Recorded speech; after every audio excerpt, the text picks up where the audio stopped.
Okay, so to the left we have the Samsung S90D. To the right we have the TCL Q6MK. Almost forgot for a second there. So many models, so little time.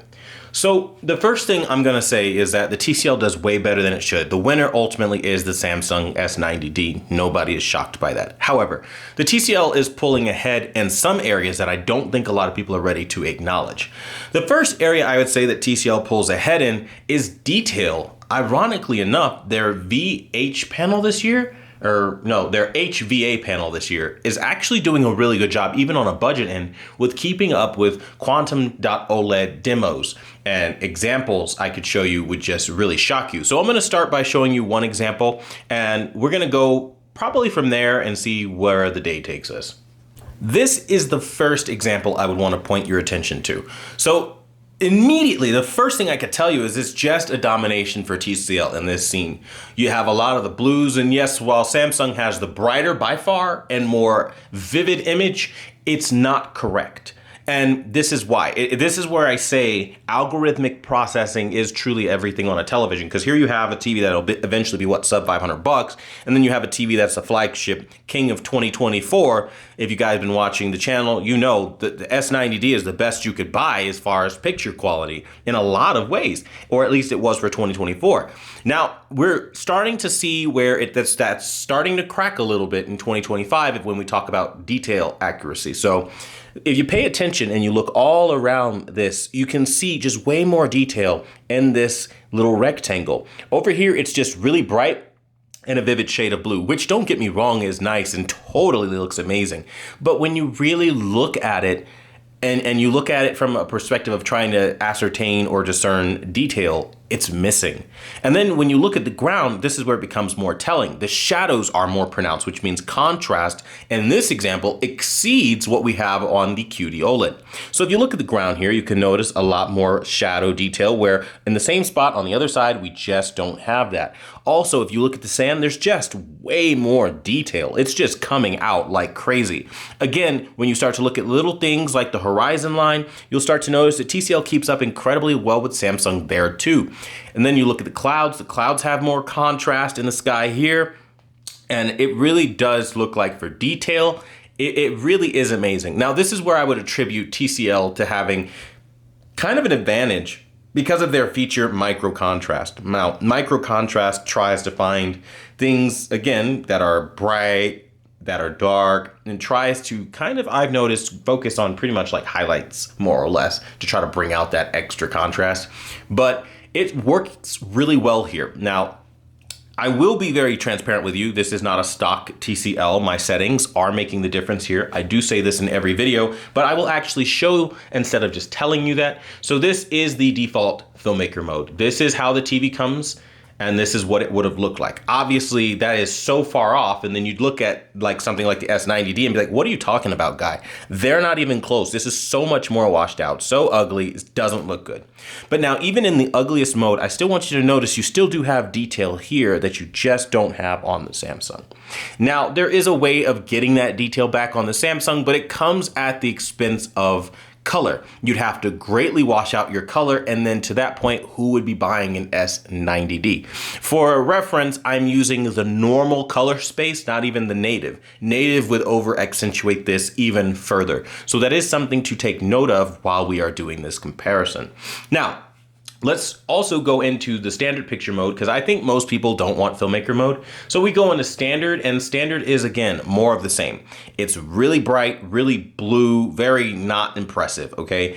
I don't think anybody's gonna watch their TCL Q6MK like this. So we're gonna go ahead and go back to the settings I created, where you can see it's a day and night difference, quite literally. So we've optimized the TCL over the past couple of days to compete on a level it naturally, out of the box, could never hope to achieve. If you would like to see this, make sure you join the channel's membership for $4.99, $5, literally under $5, and grab yourself these settings so you don't have to worry about doing this yourself, and you can plug and play and have this kind of experience. But I am truly impressed, because even when you look at it, highlight detail is brighter here than what we have on the Samsung, where that is dimmed down. Now, this image on the screen has been sitting for a little bit, so we can give Samsung a little bit of credit in that regard, but even when you refresh the image, it's not like it's going to become terribly brighter, okay? And this is where, again, being an LED still in 2025 has an advantage, because you can clearly see there's just bright highlights that the QD OLED isn't getting on something like the S90D. Even though it's brighter than other OLEDs in the past, there are certain limitations you will start to run into, and that is one of them. Now, again, this isn't the only example I'll show you, and I am being a little bit more thorough with this example because I think this will encompass what you're gonna see across the board as a more general thing.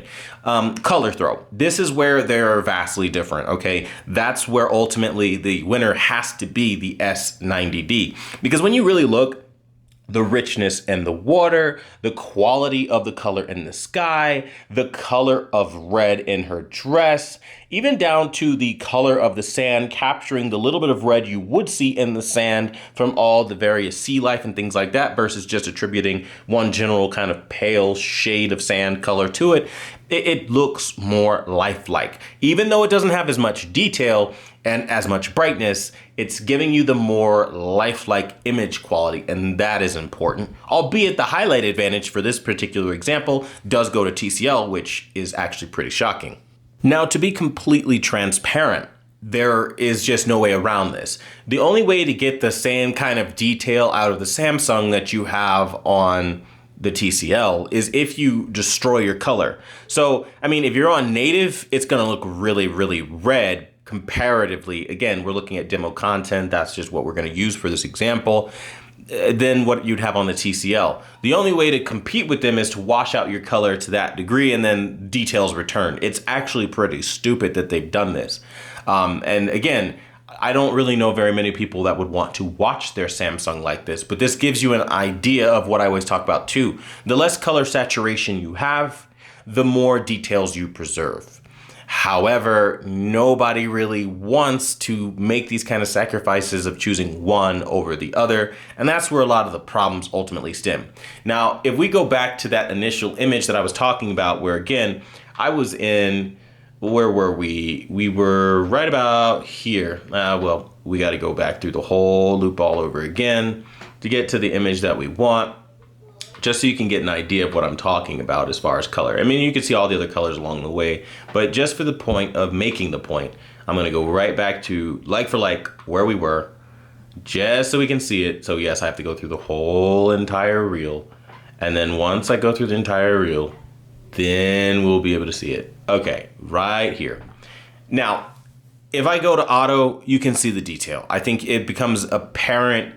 It comes back, but look at what happened to the rest of the color.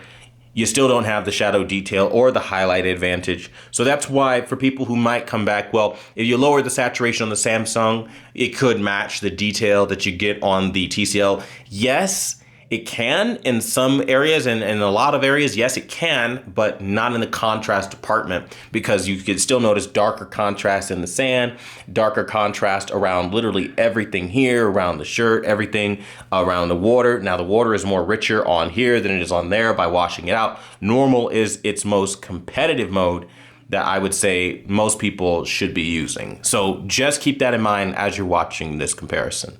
Continuing with what I was talking about as far as color, this is again where the Samsung S90D becomes every man's TV. Like, you would want it, it's a dream TV, because this is where it becomes clear just how washed out the TCL is. I mean, you could clearly see it here.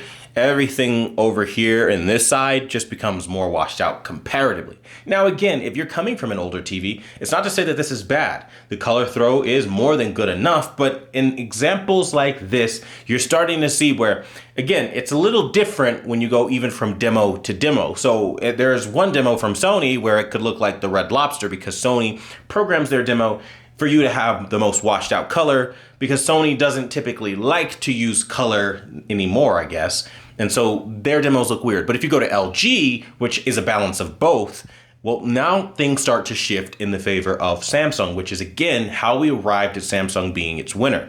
Because when you start to look at it across multiple different media types, you're able to see, look at it here now, every color, every expression, far more realistic, better black levels, better reds, better everything. And over here, just more washed out by comparison. Is it the worst I've ever seen? Of course not. But again, you have to understand, you're talking about a $500 TV, give or take, okay? It's not going to perform like the champion of 2024.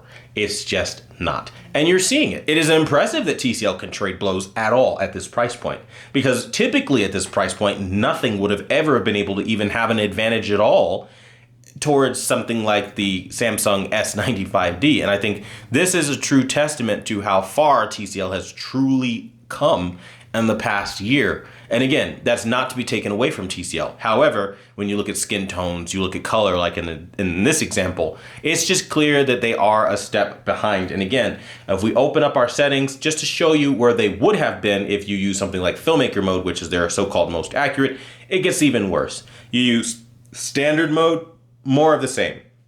There's not really an avenue for TCL to be as competitive as I've gotten them without my setup. So again, while you're watching other YouTubers show the TCL look blue and bright and ugly like this, yes, that's what it looks like out of the box. But when you put the time into it and learn what the TV's processing can and can't do, this is what you could take it to.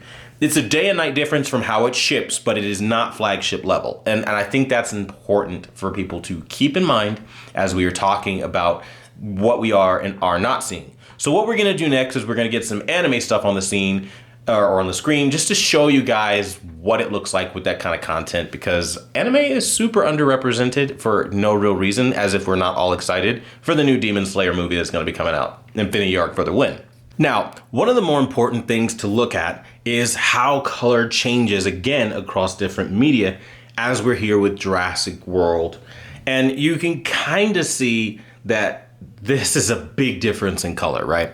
So to the left, I would say this is the representation pretty much everybody would want. You have rich, deep color, where over here it's pale and faded. This shows you that even with movies, colors can be dramatically different. Again, explaining how and why the Samsung S90D did get the win. Take this dinosaur scene, for example. It just has the natural warmth and life that you would expect in a scene like this. You have all, not some, all of the ambient lighting that would happen with an overcast day, in addition to having, again, all of the beautiful colors around it. Like, again, the smoke being the appropriate shade of color, the foliage, things like that, where this is just blue. It looks like it was hit with an Instagram filter. Not ideal. This will be seen in virtually every single scene that you can look at. Now, again, in dramatic effect, I will show you guys. This is with my setup. If you were to use theirs, this is where it starts. Not ideal, not fantastic, and there's not really much you could do about it. As you see, it gets dark, gray, and doesn't really make a whole lot of sense. There's not really a whole lot that you can do. So with that as the case, you're gonna have to work exceptionally hard to get out of that to get to where we were. And even that is not going to save it from the reality of just lacking the same level of color that you'd get on something a bit more premium. Now, again, this doesn't mean that it's bad, because again, we're comparing something. They're in two totally different worlds and leagues. And I'll go back to this image, for example. And this scene is gonna look like it's just black crushing like crazy. The thing with cheaper TVs is that they don't typically have as much in the way of, again, the dynamic range. So the cheaper TVs can't produce rich darks to rich brights. And in instances like this, it is totally showing. As again, the image over here, I am seeing some muddiness and things of that nature. Stuff that you just really wouldn't want to see. I am seeing those things. These are things that you are going to notice as time goes on.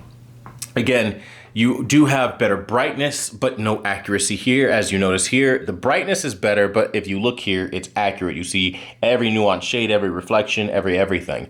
It makes more sense. Again, showing you how we got to the point where one TV is better than the other, because again, in a specific example, you saw where it had more detail than the Samsung S90D, but then once we get to real content and we start varying the content especially, that's where you start to notice the TCL not fall apart, but just not be able to keep up with the premium level. Now, there are many that would say that this is a very unfair comparison, but again, people are going to be shopping around and not everybody is going to approach the $500 price point. Some people might look at the most expensive version asking themselves, do I go with a really big version of this TV or a smaller version of this TV?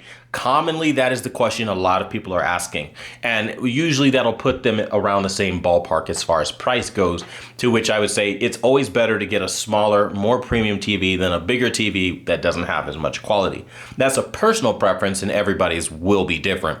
But for me, seeing all the foliage, all the depth, all the clarity on the S90D, it's just better than this being flat and void of any real color quality. And again, you can see where it started from is far worse than where we are now. If we go to standard mode, I mean, just look at that. It's ugly. There's no comparing it versus when you lock in my settings. There you go. You get color back. Again, it is a day and night difference from itself, but not premium tier. And that is something, again, I try so very hard to drive home because I don't think a lot of people are prepared to face these realities that, like, again, there are disparaging differences across multiple types of brands, manufacturers.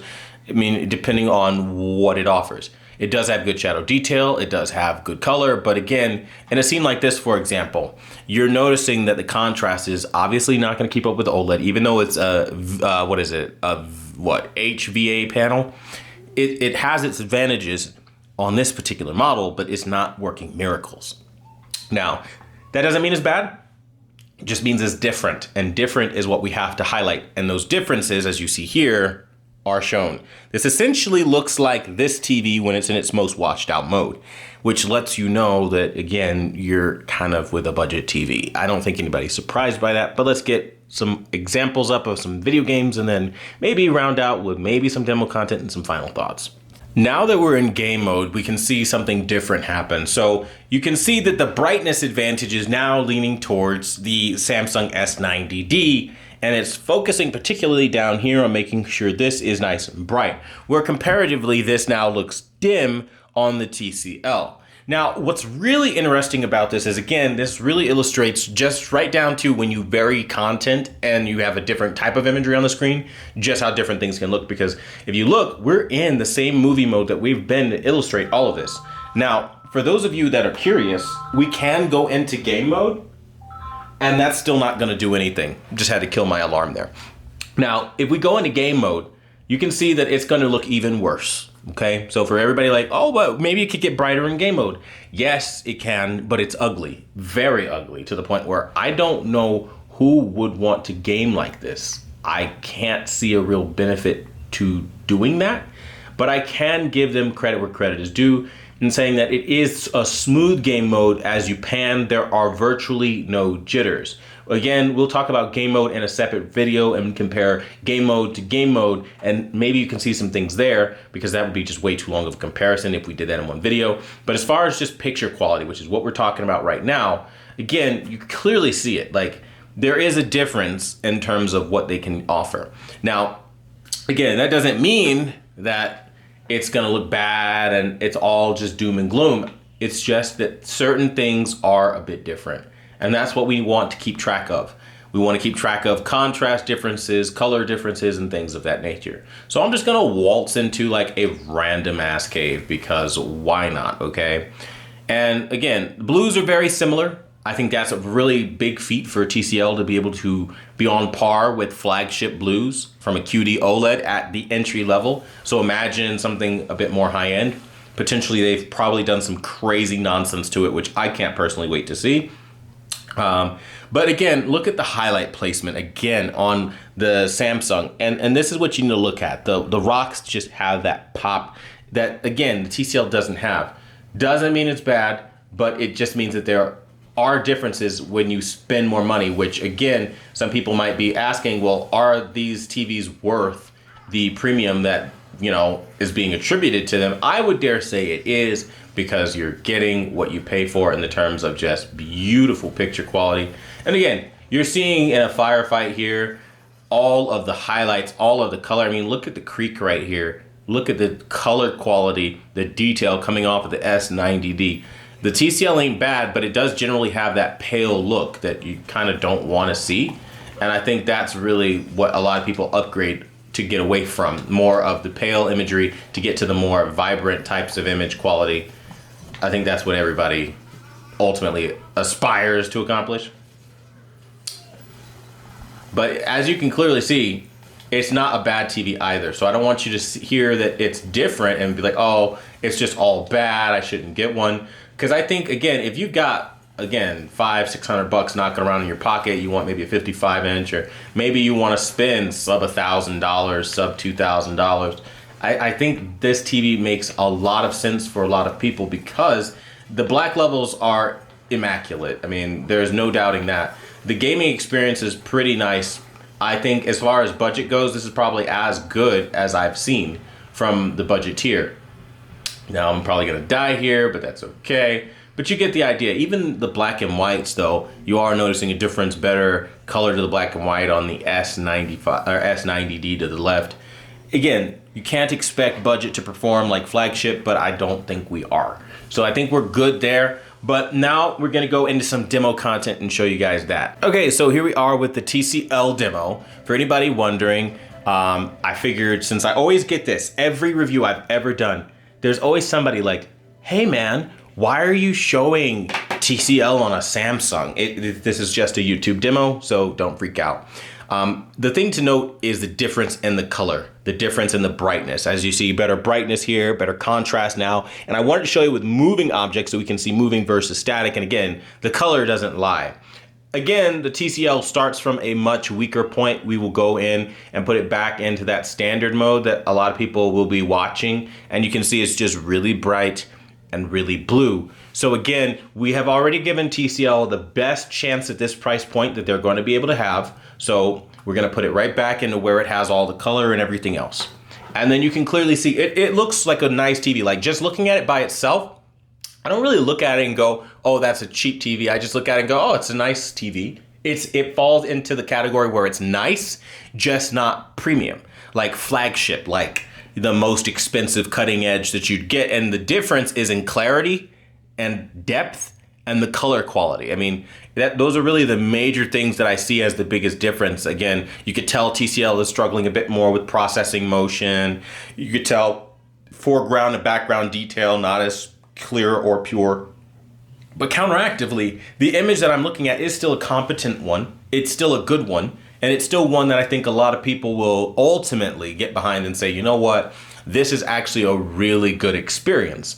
Because when the price is low and the image quality still looks like this, it's not that you don't have any depth. You totally do. You just don't have flagship depth. But again, if I'm coming in at $500, $599 or whatever, I'm not really going to be too damn picky. I'm not going to be like, oh, it has to have this and it has to have that in it. I'm going to be like, I just hope it doesn't look like shit, right? Like, I'm going to be like, hopefully it looks good and I get what I pay for. I mean, correct me if I'm wrong, but I think that would be the mindset of most people. And this is, quite frankly, no exception.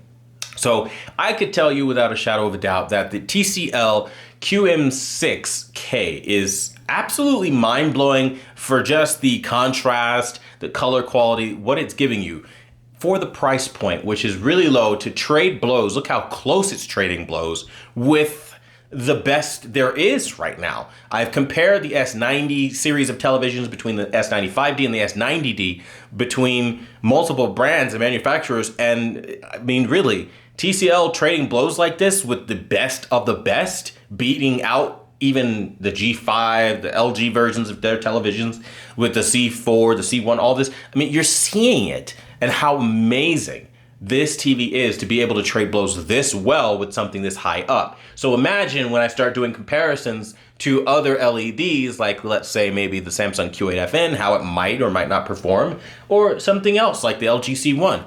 Stay tuned for future videos to see that work up. But with that being said, I do want to thank you guys so much for watching the #1 brand in honesty.